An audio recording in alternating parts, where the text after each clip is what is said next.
porque nosotros hemos estado ahí. Espíritu de bruja. Porque sabemos que no siempre la solución es fácil. No, El que no es conmigo en contra de mí es, y el que conmigo no recoge de ramas. Porque conocemos de raíz a los especialistas. El demonio es una figura que ha aparecido en todas las culturas. Y no es una figura cristiana, es una figura... Documentaremos todas esas experiencias que no tienen lógica alguna con Georgina Avilés e Ignacio Muñoz. La Mano Peluda, investigación.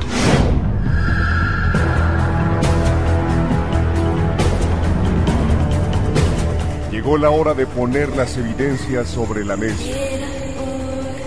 Fantasmas, voces, apariciones, psicofonías, mitos y leyendas que rodean al mundo sobrenatural quedarán al descubierto aquí en La Mano Peluda, investigación. Desde la Ciudad de México para todo el mundo, esta emisión de lo insólito y de lo que no tiene explicación lógica, pero que a ti y a nosotros nos apasiona. Soy Georgina Avilés y qué gusto que estés esta noche con nosotros. Hola, ¿cómo están? Bienvenidos una vez más a este programa en donde nos gusta platicar de lo increíble y también de lo sobrenatural, porque de lo que es natural en todos lados se habla mucho. Yo soy Ignacio Nacho Muñoz, agradecido con Dios y con todos ustedes, porque juntos vamos a platicar de temas que a veces ni siquiera sospechábamos. Y sobre todo queremos tener ese contacto directo contigo a través de las redes sociales. Tenemos el Facebook, Mano Peluda Investigación, Twitter, @MiedotecaMX y también el canal de YouTube, Miedoteca del Terror. Y por supuesto que tenemos el WhatsApp, que es el Miedofón, 5518-019325. Anótale bien, 5518-019325. Y también, si estás en Estados Unidos o Canadá, bueno, tienes que anteponer el 011-521 y luego ya el Miedofón, 5518-019325. Fíjate que entre las notas que dan la vuelta al mundo y que las queremos comentar, se encuentra que la audiencia de Barcelona ha absuelto del delito contra el medio ambiente del que era acusada una persona con esquizofrenia. Fíjate que esta persona construyó un vertedero ilegal con el que creía haber montado un templo. Este serviría para la inmortalidad para el planeta por encargo de un ser extraterrestre. Él tenía toda esta historia en su imaginación, sin embargo, después se supo que es un hombre que tiene esquizofrenia y de ahí parte todo esto que él se imaginó. En la sentencia, la sección 9ª de la audiencia absolvió al procesado Benjamín M.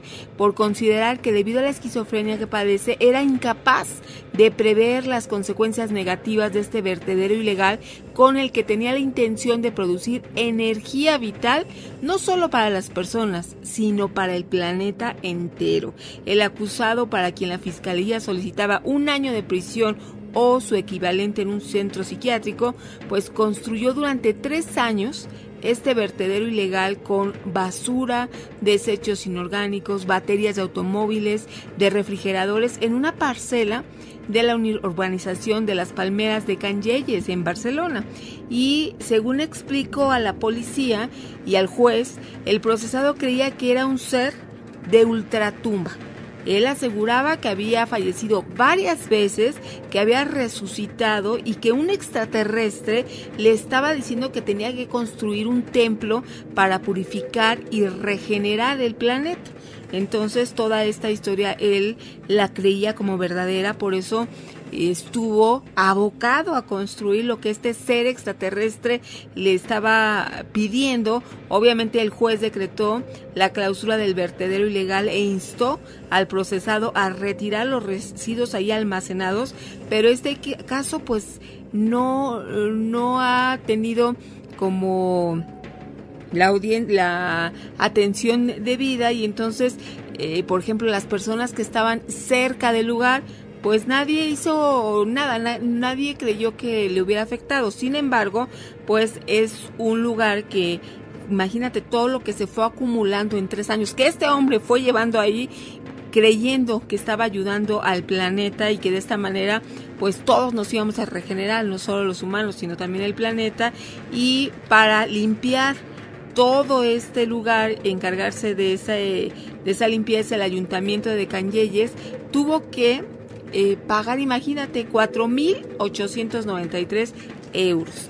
En opinión del tribunal, como el acusado sufre una psicosis esquizofrénica paranoide, pues es dudoso suponer que conociera que su conducta era prohibida. Obviamente, Nacho, él creía que estaba haciendo lo correcto. Bien. Imagínate, él decía que había varias veces muerto, resucitado, y entonces en esta vida que ahora estaba viviendo, un extraterrestre era así como su guía y tenía que obedecerlo porque él iba a mejorar el planeta. Toda una historia que pues sí, esta persona está enferma, tiene ya detectada, y de acuerdo a este juicio ya le diagnosticaron esa enfermedad, pero imagínate toda la historia que él se creyó, y esto es lo difícil cuando hay temas de este tipo, porque hay una raya muy delgadita. Por ejemplo, personas que se creen que son poseídas por un demonio, quizá tengan una enfermedad mental. Entonces, por eso siempre la primera recomendación es acudir a un médico que te diagnostique, y como aquí ya lo hemos comentado, incluso cuando hay una persona con síntomas de posible posesión demoníaca, ahora el Vaticano también ya tiene un equipo de médicos que hacen esa detección temprana. Sí, Gina, definitivamente la esquizofrenia es un mal que aqueja a muchas personas y desafortunadamente no se sabe cuál es la causa ni qué lo motiva o qué lo origina. Sí sabemos que se confunde con lo que son las posesiones porque hay ciertos rasgos muy semejantes. Ahora bien, Gina, también hay quien considera la esquizofrenia una enfermedad, pero es una enfermedad que es propiciada por el demonio. Vamos a hablar después con algunos expertos sobre este tema, porque me parece que, pues sí, vale la pena aclarar muchísimas cosas que nosotros tal vez ignoramos, ¿eh? Así es que este templo de la inmortalidad, pues no fue efectivo. Y también, Nacho, puedes ingresar a miedoteca.mx porque ahí estamos publicando artículos. Nuestros colaboradores ya nos están mandando participación para hacer este sitio con mucho mayor información que te pueda servir para conocer más y más de estos temas, no solo de lo insólito, de lo sobrenatural, sino también de lo que no tiene explicación lógica. Hoy publicamos un video acerca de una serie de ilustraciones de Jean-Marc Coté publicadas en 1899 para celebrar el nuevo siglo que nacía. Entonces estaban esperando que iniciara el siglo XX. Este artista hizo estas ilustraciones sobre la idea de progreso constante, una verdadera utopía para ese entonces, pues que él dibujó y se imaginó cómo sería siglos posteriores, es decir, cómo estaríamos viviendo, por ejemplo, ahorita en el siglo XXI, y el resultado fueron estas postales. Y aunque su autor, que fue redescubierto este material allá por 1950, no fue el único ilustrador que hizo este tipo de proyecciones imaginadas. Hoy se conoce ya con un nombre este tipo de dibujos, paleofuturo. Es una tendencia creativa de suposición del futuro y que ha dado lugar a páginas muy muy atractivas que recopilan la obra de otros autores similares a la de Jean-Marc Coté, que está publicada aquí, Nacho, estas postales para que tú analices cada una de ellas y veas pues que en el siglo XVIII cómo se imaginó que sería el siglo XX-XXI. Sí, Gina, estas postales están en forma de tarjeta de papel, encerradas en cajas de cigarrillos, y después se utilizaron como postales las imágenes que representaban al mundo como se suponía que era entonces, para ese lejano año 2000. Yo recuerdo, Gina, cuando todo el mundo estábamos esperando que llegara el año 2000, se hicieron muchos proyectos, se levantó mucho miedo, ese terror que se sentía porque se iba a acabar el siglo y con el siglo la humanidad. Como suele suceder, bueno, estas predicciones cayeron en un un punto que estaba fuera de lugar, no llegaron a ser suficientemente fundamentadas, Gina, y entonces estas postales pues más o menos se relacionaron con los fines del entorno tecnológico que tenemos por el momento, Gina.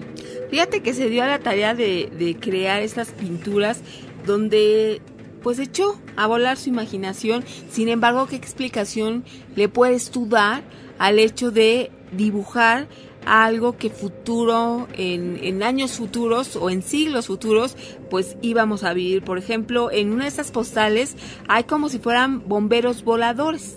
Sí. Tal vez nuestro equipo de bomberos no está así como él lo dibujó, con alas de murciélago, pero existen ya métodos aéreos para contraatacar estas llamas, como los helicópteros que asisten pues a sofocar los incendios de sierras o bosques, o las escaleras automatizadas de los camiones de bomberos para llegar a alcanzar mayor altura y auxiliar en labores de rescate. Eso no existía, y entonces él lo visualizó en una postal como bomberos voladores. Hasta los drones, Gina, pudieran utilizarse en ese fin. Exactamente. Vamos a ir a una pausa, vamos a regresar, queremos escucharte y el Miedofón ya está esperándote. 5518-01-9325. Arreglar los problemas económicos es muy fácil. Lo único que se necesita es dinero. Sabiduría en las redes. Buenas noches, Gina, Nacho. Les hablaron de Monterrey. Estoy al lado aquí de mi hija. Veníamos de regreso de una tarea de ella y su grupo de la escuela. Y bueno, tenemos una duda. Queremos saber si los aviones, en el tráfico de aviones, se pueden detener y avanzar 1 o 2, porque vimos como 3 aviones así parecidas las luces, pero una de ellas se detenía y se iba más para arriba. La escucharon, se detuvo y hizo un alto y se hizo más hacia arriba y luego avanzó. Las nubes casi no nos dejaron ver muy bien, pero grabé un poquito de video, igual se los comparto y esperamos comentarios, los escucho por la mañana, se los mando ahorita y ustedes lo analizan igual y pues no sé, ¿verdad? Todo puede suceder. Saludos. Bueno, pues no te espantes, pero a mí me da la impresión de que tuviste pues un avistamiento ovni. A mí me sucedió algo semejante en alguna ocasión, de hecho fue mi primer avistamiento. Yo estaba trabajando en otra empresa de radiodifusión que se encuentra en la parte más alta de aquí de la ciudad, justamente en la salida hacia Toluca, allá en Constituyentes y Reforma. Y entonces, para ese momento no había tantos edificios muy altos. De hecho, desde la cabina donde nos encontrábamos se alcanzaba perfectamente a ver perfectamente lo que son las torres de satélite, esa gran bajada o subida, no sé, según la dirección en que te dirijas, pero se alcanzaba a ver desde allá arriba las torres de satélite, y hacia arriba de las torres de satélite se alcanzaba a ver precisamente la ruta que ahora yo sé que se llama la Ruta Mateo, y es la ruta que toman todos los aviones que tienen que pasar justamente por ahí en esas coordenadas y luego dar vuelta ya en las cercanías del World Trade Center, dan la vuelta y ya van en dirección hacia el aeropuerto. Todos los aviones tienen que entrar tomando esa dirección hasta donde yo he investigado. Bueno, pues resulta de que nosotros estábamos en cabina y como teníamos una vista panorámica hermosa, perfecta, pudimos ver como una luz muy intensa venía justamente en esa dirección, como es cuando entran los aviones. Sin embargo, ese punto de luz muy intenso no avanzaba, se quedó fijo ahí como unos 20-30 minutos. ¿Y cómo nos dimos cuenta de que estaba fijo?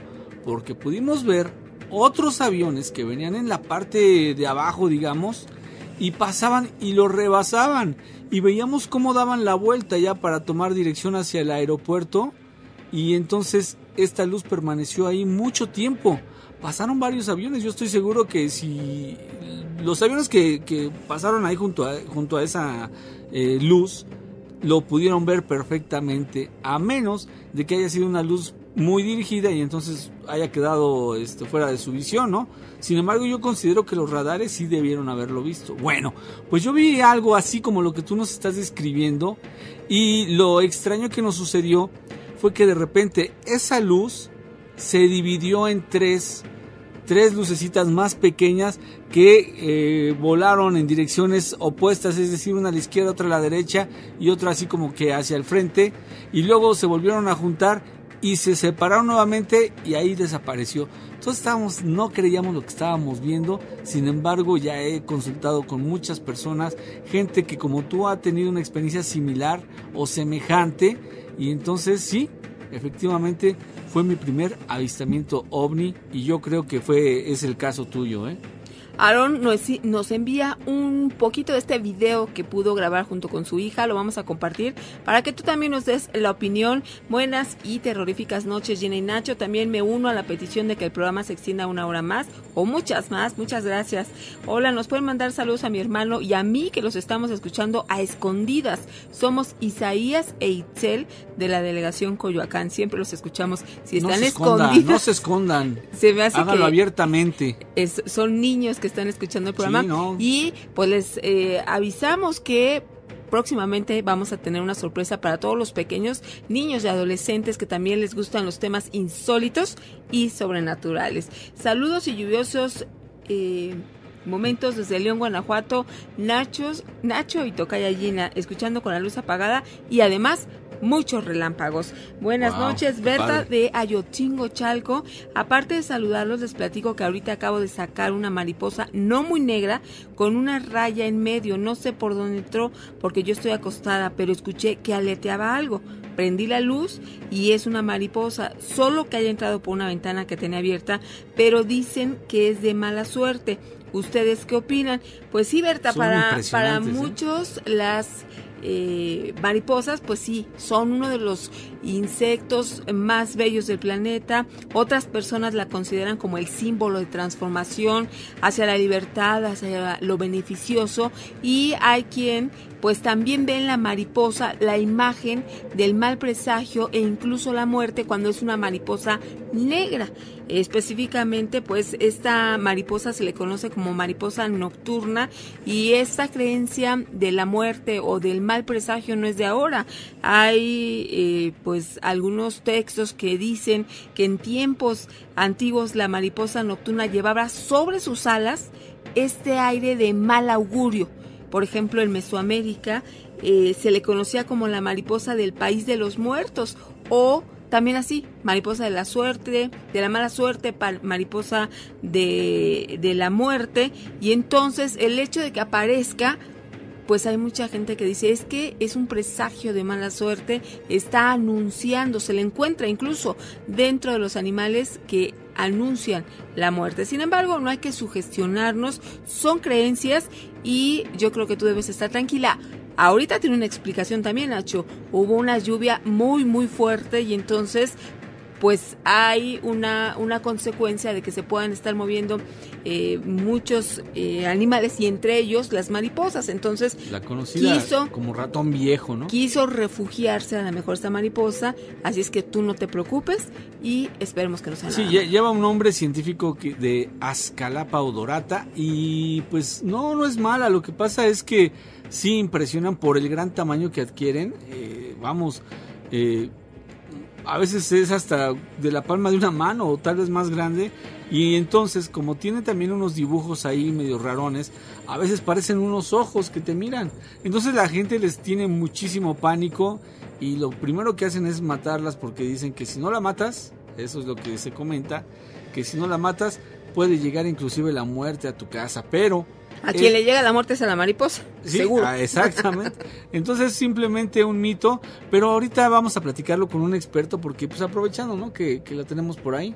Pues siguiendo con este tema que tenemos preparado para hoy, vamos a platicar sobre una religión cuyos orígenes se dice que son africanos y cubanos. Estoy hablando de la santería, que tiene sus inicios en África Occidental, en el pueblo de Yoruba, pero él, cuando se manejaba el tráfico de esclavos, se arraigaron esos africanos en Cuba, también en Haití, en Panamá, en muchos países más, y de este modo ellos trajeron consigo su religión y con esto pues estas creencias animistas. Pues sí, efectivamente, Gina, la santería es una fusión entre el catolicismo y la religión yoruba, y existe una leyenda que relata que los amos españoles, dueños de los esclavos africanos, no permitían que estos practicaran su religión, y entonces les enseñaron acerca de la Iglesia Católica. Lo que los españoles no se esperaban es que los africanos consiguieron similitudes entre los santos católicos y los de Yoruba, o más bien creían que eran santos y con unas manifestaciones diferentes de sus propios dioses. Entonces es así como la religión yoruba o la santería pues se llevó a cabo, Gina, y dio sus inicios. Y tenemos con nosotros a Hilde Gelson. Ella es investigadora de lo paranormal, además es parapsicóloga, y hoy nos va a platicar precisamente de algunas situaciones que se creen o que más bien no se sabe a bien qué significan, y hoy tenemos con nosotros a Hilde Gelson. ¿Cómo estás, Hilde? Hola, ¿qué tal? Buenas noches, Gina, Nacho. Un placer, como siempre, estar con ustedes y con todo su auditorio. Muchísimas gracias, Hilde. Pues nada, que es verdad, es muy cierto que las personas le tienen miedo a la santería, le tienen miedo a los santeros. Nosotros los llegamos a ver. Hay ciertas confusiones entre lo que es el palo, el famoso palo. Pero, a ver, queremos que tú nos expliques por qué la gente le tiene miedo a la santería. Bueno, no sé si le tienen miedo, porque yo veo que la santería realmente ha encontrado aquí en nuestro país, ha encontrado un mercado... mucha aceptación. Yo diría que, sí, mucha aceptación, ha encontrado un lugar donde ha prosperado muchísimo. Lamentablemente la gente entra a esta religión por miedo, casi siempre, por miedo a algún ataque, por una cuestión donde creen que están siendo embrujados, donde se asegura que tienen algún mal, algún daño, van, consultan con algún santero, santera o incluso babalao, y pues bueno, el babalao, que es digamos un alto sacerdote dentro de estos cultos, se basa su lectura, se basa en el oráculo de Ifá. Los manuales de Ifá han sido escritos y han sido creados casi siempre con la finalidad de que la persona que se vaya a consultar se haga una obra, se haga perdón un que trabajo. te interrumpa. ¿Sí?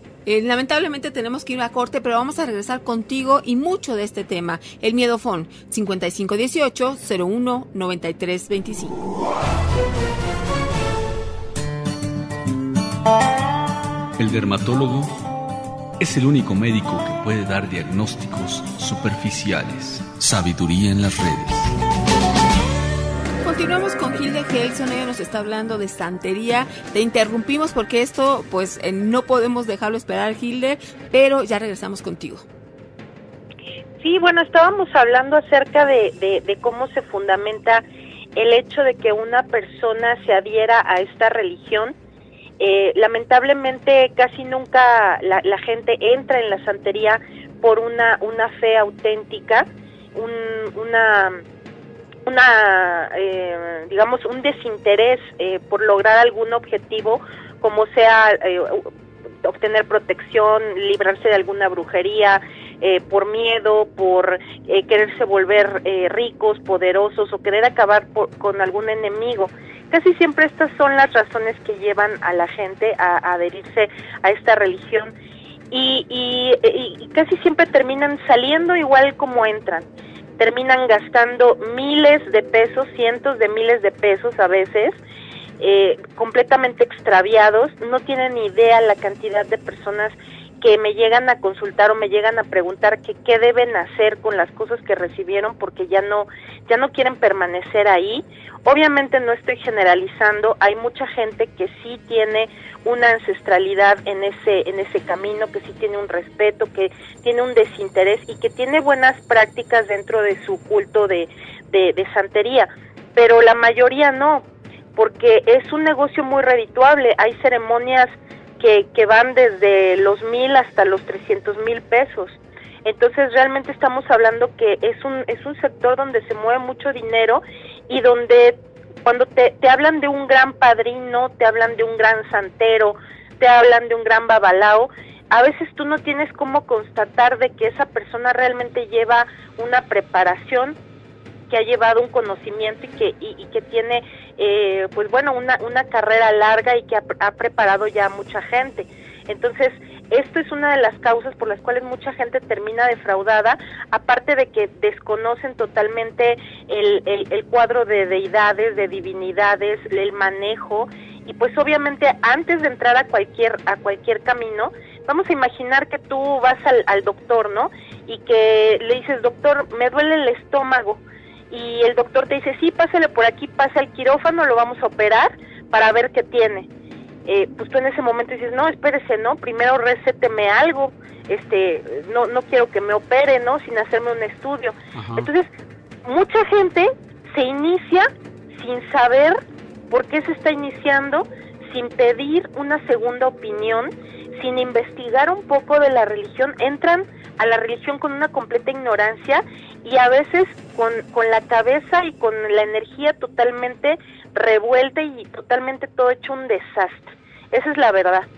Es muy lamentable porque hay gente que pues sí, a veces se ha quedado en la ruina, se queda sin coche, empeñan sus cosas y es muy lamentable porque pierden todo su dinero. Entonces hay que tener mucho cuidado a la hora de entrar en cualquier tipo de práctica, en cualquier religión, no nada más la santería. Pero aquí la santería se presta a esto porque pues se maneja un lenguaje que es el lenguaje yoruba, que se desconoce completamente. Te pueden decir ajos y cebollas y tú vas a creer que sí, esa persona está hablando yoruba. Entonces lo ideal es de que si vamos a entrar a un camino espiritual, ya sea una práctica religiosa, un sendero mágico, tenemos que previamente nosotros por nuestra cuenta haber investigado lo mínimo para saber que lo que estamos haciendo es lo adecuado y lo que se nos está proporcionando realmente lo estamos requiriendo. Si más de 2 personas te lo dicen, pues bueno, ya puedes empezar a creer que es verdad. Hilde, ¿cuál es la relación que hay entre la práctica de la santería y la práctica del vudú? Tiene relación porque son 2 religiones, son 2 caminos espirituales que provienen de la misma zona de África. Tanto el yoruba como el vudú provienen del oeste africano, de la zona de Nigeria y la zona de Benin y de Togo. Tienen mezclados muchos conceptos, pero bueno, cada uno tiene su idioma, cada uno tiene sus rituales, pero cualquiera que no conozca puede llegar a confundirlos. Son ceremonias muy complejas y son grupos que llevan una preparación de muchos años. Hay, por ejemplo, en el vudú africano, las personas son iniciadas desde prácticamente la infancia y si tienen un camino para una práctica sacerdotal, este camino se va definiendo desde su niñez y van recibiendo las lecciones y la preparación desde la infancia. Como tú irías a la universidad, irías a la escuela básica, esos niños también son preparados desde la infancia en esto que van a realizar cuando sean adultos y están presentes en todas las ceremonias y de esa manera van aprendiendo cómo se van realizando estas ceremonias. Entonces, la religión yoruba no es lo mismo que la santería, porque aquí también es como pensar que si tú eres judío y practicas el judaísmo, practicas la religión hebrea, vas a ser cristiano. El cristianismo es una cosa y el judaísmo es otra. Entonces, la religión yoruba es una cosa que es una práctica endógena, es decir, que es originaria de África, y la santería es una práctica exógena, que ya es, digamos, de la diáspora, ¿no? De lo que se hace ya fuera de África. Y que además se fusionó, o sea, es algo que también retomó cosas de otras religiones, llamemos el catolicismo, ¿no? Claro, sí, hubo aquí un sincretismo con todos, sí, exactamente, con todos los santos, porque hay algo muy importante, y es que cuando el esclavo fue traído de África a América, para el portugués y para el europeo en general, ese esclavo no tenía alma, ese esclavo no tenía derecho de rezar, no tenía derecho de orar ni a su Dios sea, ni a su dios africano, ni al dios cristiano o católico. No tenían derechos y eran personas que sufrían muchísimo. Por ejemplo, estos esclavos, si no pagaba un esclavo la cuota de trabajo, lo que terminaban haciendo era ir y cortarle a la hija de ese esclavo el brazo. Entonces, fueron personas que crecieron y que crecieron en un gran resentimiento, y sus divinidades también fueron cambiando, ¿no? De ser divinidades que eran de la prosperidad, del sol, de la luna, fueron invocándolas cada día más con un rostro de venganza por todo lo que les hacía el blanco, ¿no? Entonces, justamente toda esta sangre, esta sed de venganza fue lo que se convirtió muchas prácticas de acá del Caribe, ¿no? Como en Cuba, como en Haití o en República Dominicana, donde vemos que ellos hacen rituales que cuando hay una posesión, a veces en estas posesiones, pues son espíritus que parecieran demonios completamente, ¿no? Porque es producto de toda esa herida ancestral que traen por parte de la esclavitud, ¿no? Claro. Entonces, por eso se convirtió el culto tan sangriento y tan oscuro en algunos cabildos, porque también el culto está dividido en cabildos o en grupos, se dividió en agrupaciones, y cada cabildo lo practicaba de una forma distinta o le rendía culto a una divinidad distinta.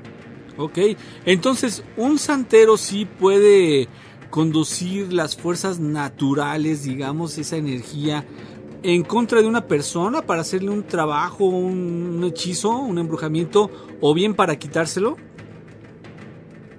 Bien, el fundamento de la santería se menciona mucho, por ejemplo, el H. Esta palabra realmente no es oriunda del Yoruba, es incluso me parece que se deriva de la palabra griega que era el arché, y que era la palabra para designar el origen de todo. Entonces, este H es lo que en una obra o en un trabajo de magia o de brujería o en cualquier tipo de obra se tiene que tratar de llamar. Entonces, cuando se le están rezando a las hierbas, se le rezan a los animales, se purifican las velas o cualquier tipo de elemento que se vaya a ocupar en una ceremonia, lo que la persona está tratando de hacer, o en teoría debería de tratar de hacer, es de llamar esa energía, ese H, de ese elemento que va a ocupar.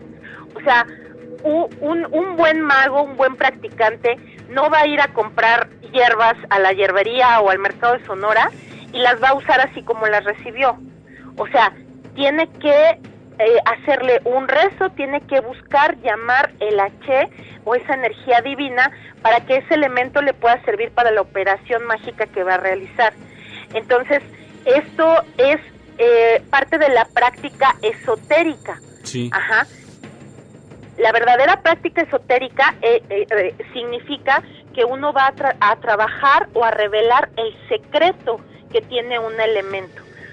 O sea, va a tratar de sacar esa energía interior. Y la práctica exotérica quiere decir que tú nada más estás trabajando con, digamos, tú agarras albahaca y puedes preparar un pesto, ¿no? La puedes preparar para comer. Entonces tú la estás ocupando exotéricamente. Pero si tú lo usas esa albahaca para curar, entonces tienes que trabajar esa hierba de manera esotérica. Ok, Gilde, no te me vayas, vamos a hacer una pausa nuevamente y regresamos porque esto se está poniendo muy bueno. Hay muchas preguntas. Regresamos.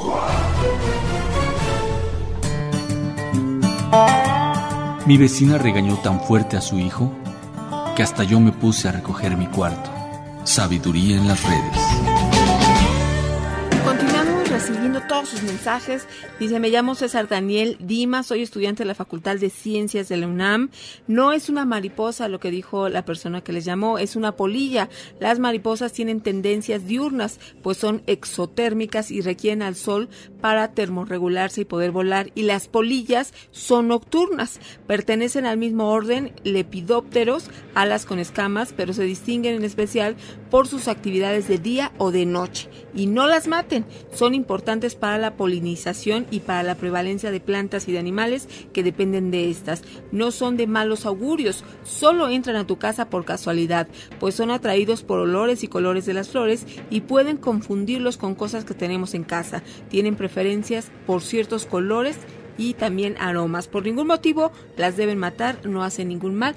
Gracias, y pues también te agradecemos a ti, César Daniel, que nos compartas desde este punto de vista científico y que nos das un panorama de esta diferencia entre una polilla y una mariposa. Eso te lo agradecemos mucho. Y además, César, me gustaría que tú nos dijeras si en esta época de lluvias, vamos, cuando se acercan las lluvias, es cuando más se pueden ver este tipo de polillas, que ya dijiste que no es una mariposa, porque frecuentemente se llegan a ver más o menos en esta época, ¿no? Y acerca del tema que estamos platicando hoy con Hilde Gelson de la santería, la terminación 5824 dice que hable de lo bueno de la santería. Solo habla superficial. Si a la gente le va mal por la santería, es por la guía que es malo o porque intentan pasarse de listos con la religión, por eso salen huyendo. Alejandra, yo recibí unos collares, los cuales son Changó o Balala, mano de Orula Yemayá, y 7 potencias. Me dijeron que me los quitara, pero ahora todo me cambió, ya no me rinde mi dinero, tengo más problemas en mi casa y pues me dicen que vaya de nuevo con otro santero. Por otra parte, nos dice Fer Vela, sí, claro, se parece a una secta, es la falta de identidad espiritual, yo pienso. Maura Bastida Gómez, escucho su programa y desde niña oía voces, habían sombras que me hacían seguirlas, me salía de la casa, decían que era sonámbula y eso hacía después, me volvió a ocurrir a los 17 años, pero ya me daba mucho miedo, rogaba a Dios que no quería ver ni oír eso. Se fue todo lo que yo veía, pero hace 9 años estuve muy enferma durante un año, después volví a escuchar voces, ver sombras y vinieron a ayudarme a sanar. Al principio me dio miedo, pero dejé que me sanaran. Todo este tiempo he estado sana y ya no me dan miedo ni las voces ni las sombras porque ya me han salvado de muchos peligros. Un tiempo estuve a punto de suicidarme porque pensaba que yo estaba loquita, pero ya no. Y ahora estoy bien, estoy sana y estas sombras y voces vinieron a curarme. Así es, Hilde, hay muchas cosas que podemos hablar de la santería. Obviamente en un programa no nos alcanzaría y mucho menos pues con tantos cortes. Sin embargo, sí hemos ido abordando lo que tú nos has estado diciendo, hemos puesto mucha atención. A veces se trata de justificar la aparición de la santería con la relación entre la Iglesia Católica. Sin embargo, yo no estoy seguro de que los practicantes de la Iglesia Católica o sus jerarcas acepten a la santería como parte de ellos mismos, ¿no? O sea, vamos, no creo que lo consideren algo muy cristiano que digamos, ni mucho menos con el dogma, ¿no?, que se lleva. Hilde. Claro, no, en absoluto, porque mira, muchas veces incluso alguna persona me llegó a decir, oye, es que me dijeron que me tenía que iniciar en la santería porque si no, que iba a tener un problema de salud, pero yo les dije que yo soy católica y yo no quiero cambiar de religión, y la persona que me consultó me dijo que no, que era lo mismo porque ellos también creían en los santos católicos, entonces que era lo mismo, que yo no me iba a cambiar de religión, pero que yo podía llevar las dos religiones. Entonces, llevar dos religiones es como tener dos esposos o dos esposas. Uh-huh. Seguramente, a menos de que seas musulmán, pues vas a tener problemas con uno o con el otro. Es muy difícil integrar dos caminos. Hay cosas que no se pueden sincretizar, ¿sí? Por ejemplo, una idea en la cosmogonía yoruba es que Dios o la divinidad es Olofio, Olodumare y Olorun, que es como sería para el católico cristiano el Hijo, Padre, Espíritu Santo, ¿sí? Entonces, uh-huh, estos parecidos que hay hizo que de alguna manera se pudiera mezclar este culto, pero en realidad no es correcto, porque todas las religiones van a tener cierto parecido, pero la práctica es distinta, entonces no se debería de mezclar. Otra de las razones por las cuales se ha mezclado es por las fechas en las que se les permitía a los esclavos pues hacer estos festivales, estas danzas, estos carnavales, y ahí ellos aprovechaban para rendirle culto a sus divinidades, como por ejemplo fue Shango, que se sincretizó con Santa Bárbara. Shango es una divinidad completamente masculina, y que se sincretice con Santa Bárbara, que es una santa femenina y que no tiene nada que ver con lo que representa Shango, eso también es un error. Entonces, pues como lo mencionaban ahí, ¿no? Que querían que yo hablara cosas más positivas.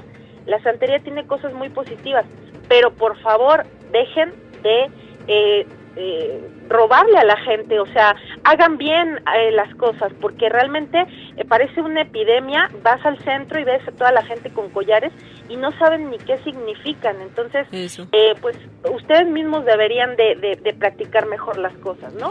Gilia, por ejemplo, mira, aquí te pregunta una persona que fue con una madrina que maneja santo y le pidieron que vaya con una que maneje muerto. La verdad no he ido porque no sé si sea muy conveniente. ¿Tú qué opinas? Ok, ahí lo que le dijeron es de que ella tiene camino en la palería y no en la santería. Son dos religiones distintas. Hay gente que está inmersa en las dos religiones y para sacar más dinero lo que hacen es primero iniciar a la gente en la palería y luego buscan iniciarla en la santería. Eso es una cuestión meramente económica, porque no se tendría que hacer. O la gente tiene un camino en la santería o en la palería, si es que lo tiene, pero no debería de iniciarse en los dos caminos. Eso es muy importante que nos estás diciendo, sí, porque nos es están llegando preguntas que no saben las personas. Quieren como acercarse de lo que han oído, pero no saben muy bien de la santería. Sin embargo, si no llegan con la persona correcta, como Gilia nos está diciendo, o que sabe bien del tema, que lo está tomando como debe ser, pues resulta que los confunden y entonces las personas no saben si están actuando en el camino correcto.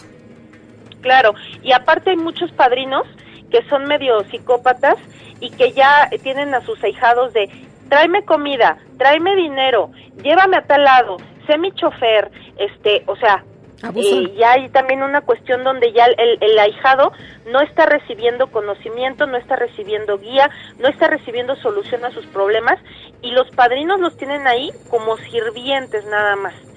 Sí hay una cuestión dentro de la iniciación esotérica donde el iniciado tiene que caminar con el maestro y tiene que llevar un poco todo esto para ir aprendiendo, pero hay que estar seguro de que ese padrino o ese maestro verdaderamente tiene la sabiduría que necesitamos. Ahora, ningún padrino debería de tener tantos problemas, porque un guía, un maestro, tiene que estar resuelto.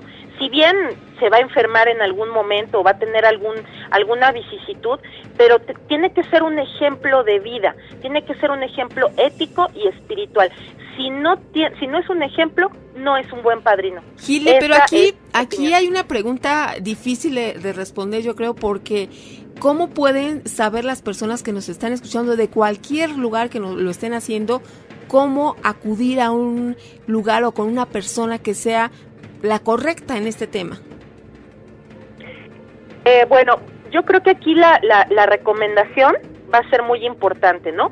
Que te recomienden el lugar y ver quién te lo está recomendando y por qué, ¿sí? Un buen padrino, como un buen doctor, no va a tener urgencia porque tú te hagas algo. Un buen padrino, tú puedes llegar a una consulta, te va a consultar, te va a decir, mira, necesitas hacer esto y el otro, pero tú no vas a ver que ese padrino tenga la urgencia porque tú saques un dinero de tu cuenta bancaria y lo pongas en la de él. Eso va a ser algo muy importante. Ajá. Entonces, a veces la gente se deslumbra cuando ve grandes altares y ve que esos padrinos trabajan con narcotraficantes y todo, y a veces esos padrinos terminan muertos. Entonces, también que no se deslumbren y que el paso que se tenga que dar, como el matrimonio, como una operación, como tener un hijo, tiene que ser con calma y tiene que ser bien meditado. Así tiene que ser una iniciación también. Entonces, si se van a iniciar en la santería o en el palo mayombe o en la religión que quieran, tiene que ser bien pensado y con tiempo. Tienen que ir observando al padrino y a la persona para ver si es la adecuada y si es capaz de resolverles o de darles la sabiduría y el crecimiento que ustedes están esperando, ¿no? Hilde, oye, ahora que lo mencionas, un niño también puede ser iniciado brevemente, porque ya nos vamos, Hilde, nada más. Sí, de hecho puede y debería de ser iniciado, porque en África así se hace, Okay. Pero ya es obviamente a consideración de los padres, ¿no? Muchas gracias, Hilde. Pues nos vamos a ir con esto que nos dejó Hilde, pero próximamente nuevamente aquí con nosotros. Gracias, Hilde Gelson. Gracias, buenas noches. Nos vamos, Nacho, y el tiempo se terminó y nos están reportando que en la colonia Moctezuma, segunda sección, en este momento se están escuchando unos quejidos muy extraños. Si tú vives ahí, pon mucha atención. Hasta mañana grabadoras. Tenemos una cita. Soy Georgina Avilés. Así es, nos despedimos. Yo soy Ignacio Nacho Muñoz, agradecido con Dios y con todos ustedes. Cabo.